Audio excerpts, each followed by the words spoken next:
Hi, I'm Steve Croft. I am a researcher at UC Berkeley, and I have a joint appointment at the SETI Institute. And I'd like to talk a little bit about how we've been using GNU Radio in the context of SETI, the Search for Extraterrestrial Intelligence. So some of you may have attended previous GRCons. I spoke a little bit about what modern SETI entails. Essentially, we are trying to look for the needle in the haystack of a signal that might be an indicator of extraterrestrial intelligence. So this is sort of, people think of tinfoil hats and going out and getting kind of grainy footage of UFOs, flying over cornfields in the Midwest.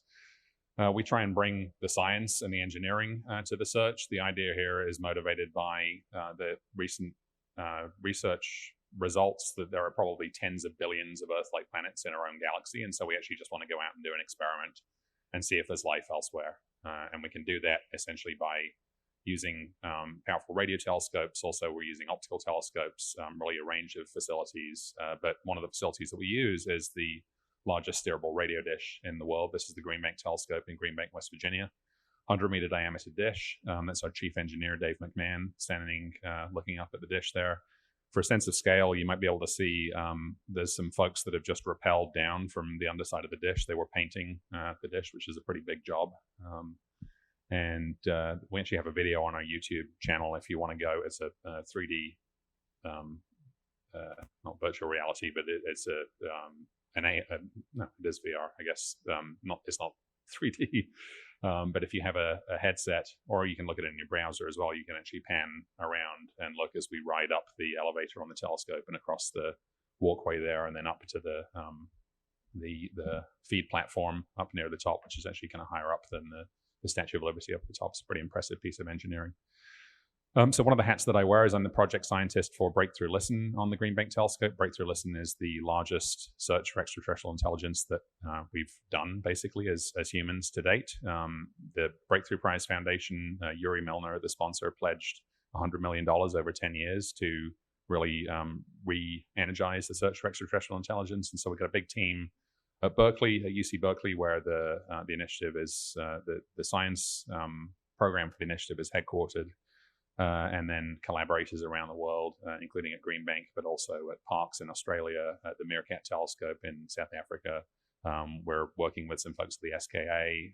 You're going to hear a keynote from Anna Scaife later in the week, who's not working with us directly on the SETI project, but is involved with SKA. So there's a lot going on. And a lot of it is driven by radio and by radio engineering and trying to ingest as much radio data from these telescopes as we can. On the SETI Institute side, we have access to the Allen Telescope array, which Derek mentioned earlier this morning. It's a 42-element array up in Hat Creek, about 4 hours north of the San Francisco Bay Area.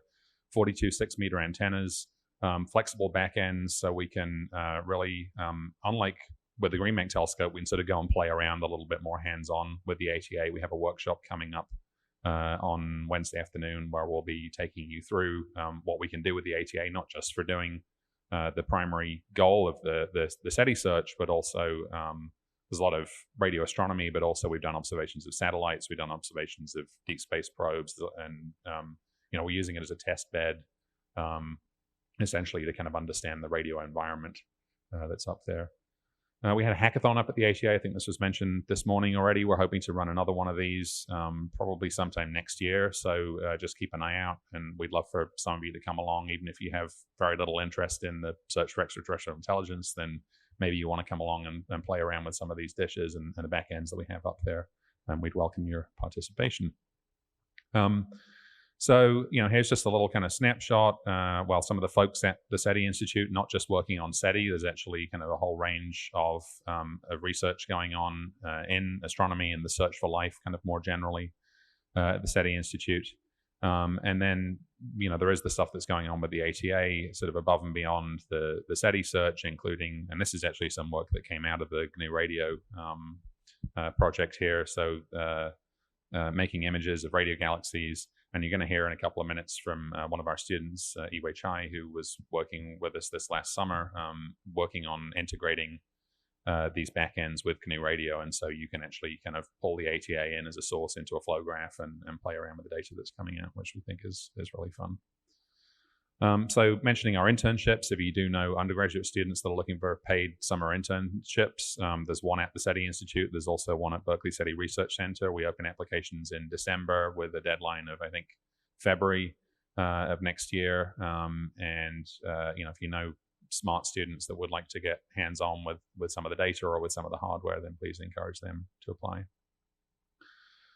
Through this sort of collaboration with GNU Radio, we've had some fun, particularly with our friends at DeepSig, both in terms of actually coming up to the ATA and helping out with the hackathon, installing their OmniSig sensor up there, but also bringing it to some of these events like these exhibits that we've had at a couple of places where we think it's a really nice tool for visualizing the radio spectrum, visualizing the haystack in which we're looking for this needle of a signal that may have come from beyond Earth. It really is a needle in a haystack problem, so you have to understand the hay that you're looking at, basically, to look through to find something interesting, to find an anomaly.